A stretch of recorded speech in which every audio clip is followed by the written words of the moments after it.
புது வீடு கட்டுறேன். என்ன டைல்ஸ் போடலாம்? ஹர்ஷா டைல்ஸ் வாங்க.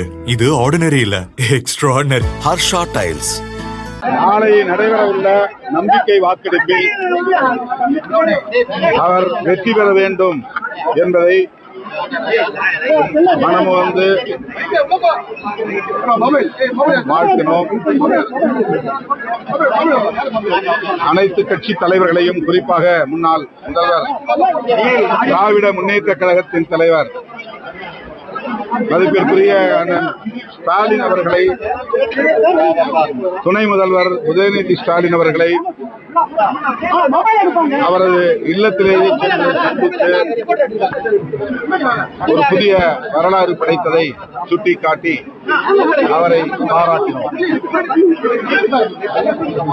அதேபோல ஆதரவளித்த அனைத்து தோழமை கட்சிகளுக்கும், அதாவது காங்கிரஸ், விடுதலை சிறுத்தைகள் கட்சி, இடதுசாரிகள், இந்திய யூனியன் முஸ்லீம் லீக் உள்ளிட்ட கட்சிகளை சார்ந்த தலைவர்களை அவரவர் இல்லங்களில் சென்று சந்தித்து நன்றியை தெரிவித்தார்.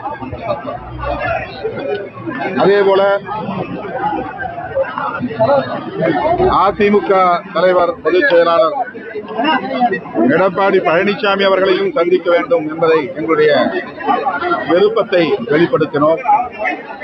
சந்திப்பதாக சொல்லியிருக்கிறார், சந்திக்க இருப்பதாக கூறியிருக்கிறார்.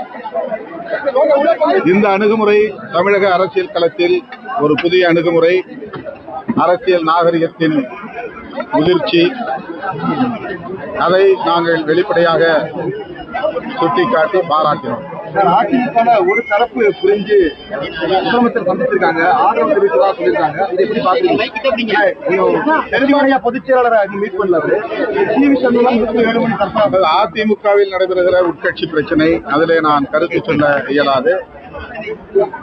இந்த அரசு, அதாவது முதலமைச்சர் ஜோசப் விஜய் அவர்களின் தலைமையில் அமைந்துள்ள அரசு நம்பிக்கை வாக்கெடுப்பில் வெற்றி பெற வேண்டும் என்கிற விளைவு அனைவருக்கும் உள்ளது.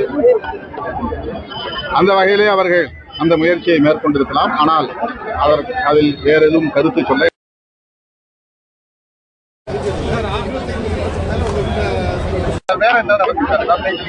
வேற ஒன்றும் இல்லை. என்னுடைய கடந்த காலத்தை பற்றி அவரிடத்திலே பகிர்ந்து கொண்டோம். அதாவது என்னுடைய வாழ்க்கையை பற்றி அவர் கேட்டார். இது ஒரு பள்ளி கட்டிடம். இதில் தான் நான் 15 ஆண்டுகளுக்கு மேலாக தங்கியிருக்கிறேன். இதை பற்றி கருத்துக்களை பகிர்ந்து கொண்டோம். அவருக்கு அரசமைப்பு சட்டத்தின் முகப்புரையை வழங்கினோம்.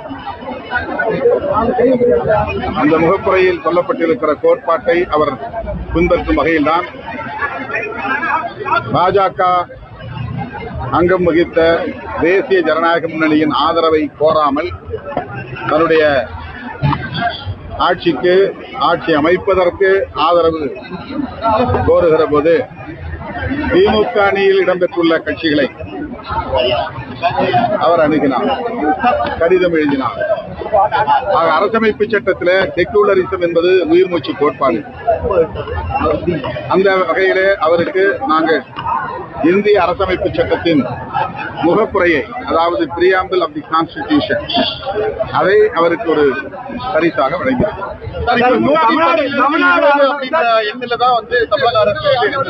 இப்போ புதிதாக கிட்டத்தட்ட 30க்கு மேல அதிமுக எம்எல்ஏக்கள் ஆதரவு கொடுக்குறாங்க. இப்போ ஆதரவு பெருகி இருக்கு. எப்படி பாக்குறீங்க? அவர்களால் சட்டப்பேரவையில கட்சி மாறி வாக்களிக்க முடியுமா என்று தெரியவில்லை. இன்னும் அதிகாரப்பூர்வமான அதிமுக என்பது திரு எடப்பாடி பழனிசாமி அவர்களின் தலைமையிலான அதிமுக என்றுதான் கருதுகிறோம்.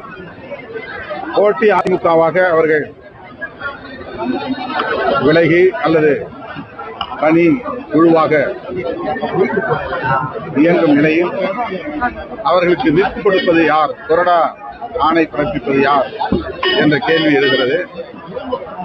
திரு எடப்பாடி பழனிசாமி அவர்களின் தலைமையிலான அந்த குழுவில் தான் அதிமுகவுக்கான கொறடா இருக்கிறார்.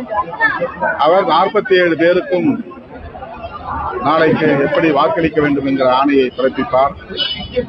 அதற்கு எதிராக இவர்கள் செயல்பட்டால் இவர்களுடைய வாக்குகள் செல்லுமா இவர்களின் பதவி நீடிக்குமா என்கிற கேள்விகள் எல்லாம் எழுகின்றன.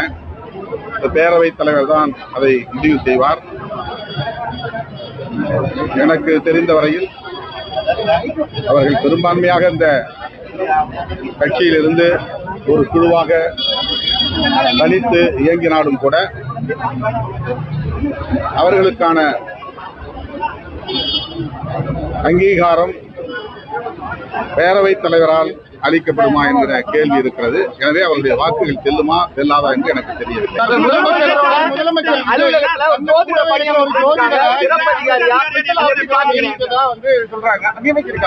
அதுக்கு கடுமையான அவர் அந்த கட்சியிலேயே ஒரு பொறுப்பிலும் இருக்கிறார் என்று தெரிய வருகிறது. அவர் செய்தி தொடர்பாளர். ஆகவே ஒரு செய்தி தொடர்பாளருக்கு அந்த வாய்ப்பை தந்திருக்கிறார் என்றுதான் நாம் கருதுகிறோம். அவர் கூடுதலாக ஜோசியமும் பார்க்கக்கூடியவராக இருக்கலாம். ஆனால் கட்சியில் அவர் செய்தி தொடர்பாளர் என்கிற அடிப்படையில் அந்த பொறுப்பு வழங்கப்பட்டிருக்கலாம். எப்படி பாக்குறீங்க சார்? ஒரு ஜோதிடர் ஜோதிடத்தை நம்புவது என்பது வேறு, மதவாத அரசியலில் ஈடுபாடு கொள்வது என்பது வேறு. ஜோதிடத்தை நம்புகிறவர்கள் எல்லாம் மதவெறி அரசியலை வெறும்